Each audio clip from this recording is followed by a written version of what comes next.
अपने चैनल अमलेश भट्टी art blog में। तो दोस्तों, आज मैं आपको करवा चौथ का व्रत आने वाला है और हम सभी सुहागन औरतें करवा चौथ का व्रत लेती हैं, पूरे दिन उपवास करती हैं और चंद्र माँ को देखने के बाद फिर हम जल पीते हैं।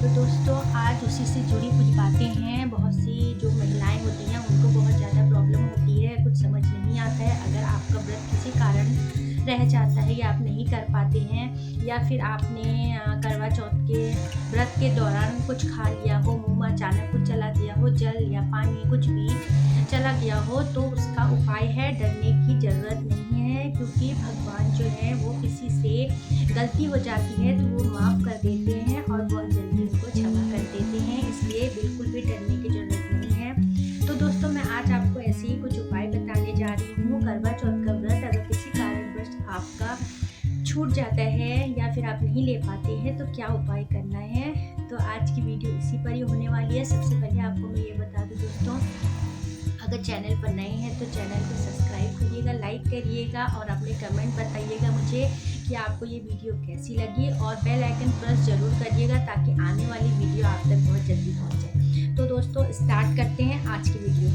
तो दोस्तों, सबसे पहले उपाय मैं आपको ये बताती हूँ, क्षमा से बढ़कर और कोई चीज़ नहीं है। तो दोस्तों, सबसे पहले आपको ये बताऊँगी कि अगर आपका व्रत किसी कारणवश आपका बीच में ही छूट गया है तो आप क्या करें। सबसे पहले दोस्तों, जैसे हम किसी गलती हो जाती है तो हम किसी से क्षमा मांगते हैं। सबसे पहले तो हमको हाथ जोड़कर करवा माता से प्रार्थना करनी है, माफ़ी मांगनी है कि हे माता, हमसे ये गलती हो गई है, किसी कारणवश मेरे मुंह में या चला गया है भूल से, क्योंकि भूल से जो गलती हम करते हैं वो हमेशा क्षमा में ही आती है। तो आप माता करवा से माफ़ी मांगिए, क्षमा मांगिए, और आपको बोलना क्या है, आपको बोलना है माता, मेरे से गलती हो गई है, मुझे क्षमा करिए और मैं इस व्रत को आगे रख रही हूँ, और शाम को चंद्रमा देखने के बाद, अपने पति को देखने के बाद ये व्रत जो है वो मैं पूर्ण करूँगी। तो दोस्तों, पहला उपाय तो ये है जो आपको करना है।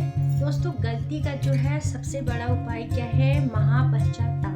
तो दोस्तों, गलती का सबसे बड़ा जो है उपाय है वो है पश्चाताप। पश्चाताप जो है अगर आपने कर लिया है तो आपकी गलती ऐसी ही क्षमा हो जाती है। तो पहले ये बताना चाहूँगी कि आप बिल्कुल भी डरिएगा मत, बिल्कुल भी निराश होने की ज़रूरत नहीं है, क्योंकि भगवान किसी के साथ गलत नहीं करते हैं। आप एकदम से करवा चौथ का हम व्रत लेते हैं, कुछ हो जाता है तो हमारे मन में डर रहती है कि हमारे पति को कुछ हो ना जाए, और या फिर मन में बहुत सारी जो है वो बातें चलती हैं। तो दोस्तों, ये कहना चाहूँगी कि डरने की बिल्कुल भी ज़रूरत नहीं है, क्योंकि भगवान किसी का बुरा नहीं करते हैं। तो दोस्तों, ये कहना चाहूँगी कि उपाय करिएगा और ये व्रत जो है बिल्कुल सफल होगा और डरने की कोई बात नहीं।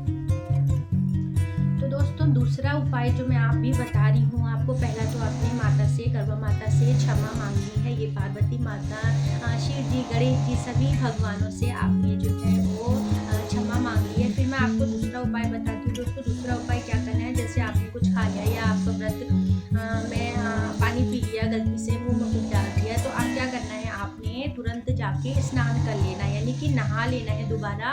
नहाने के बाद आपने सिंदूर और बिंदी दोबारा से लगा लेनी है, और जैसे आपको पूरा श्रृंगार जो है करना है जो करा हुआ है, क्योंकि करवा चौथ जो है वो श्रृंगार का त्यौहार होता है। इसमें महिलाओं का जितने भी श्रृंगार होते हैं वो सारे श्रृंगार करने पड़ते हैं। तो आपको उसी तरह से बिंदी, लिपस्टिक, चूड़ी और सिंदूर, बिंदी और मंगलसूत्र वगैरह जो भी है वो आपको उसी समय ही डाल दीजिए, और जो कपड़े आपने पहने थे उन कपड़ों को आप दूसरा कोई भी कोरा कपड़ा पहन लीजिए नहाने के बाद। ये दूसरा उपाय है जो अगर किसी कारण से आपका व्रत रह जाता है तो आप इसको भी कर सकते हैं। तीसरा उपाय जो है वो ये है कि हम सभी जो हैं औरतें उस दिन बहुत ज़्यादा श्रृंगार करती है, और ये व्रत का महत्व ही श्रृंगार है।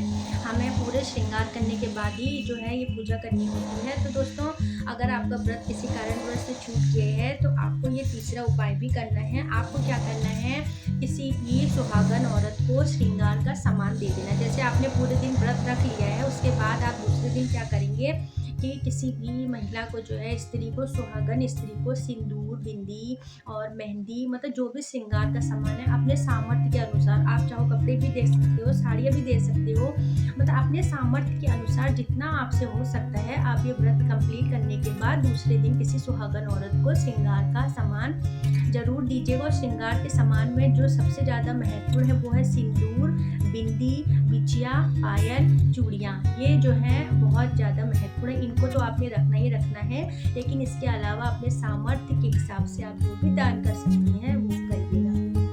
दोस्तों चौथा उपाय आपका क्या है, जैसे आपने नहा धो के पूरा श्रृंगार करके कोरा कपड़ा पहन लिया है और रात में जब आप चंद्रमा को अर्घ्य देने चाहते हैं तो वहाँ पर भी आपने माफ़ी मांगनी है, हाथ जोड़ना है और उनसे बोलना है कि हमसे ऐसी ऐसी गलती होगी, आपको बताना है और अपने पति की लंबी उम्र की आयु मांगिएगा और दोबारा ऐसी आपसे गलती ना हो, इसलिए भी आप चंद्रमा को अर्घ्य देते समय ऐसा आपने बोलना है।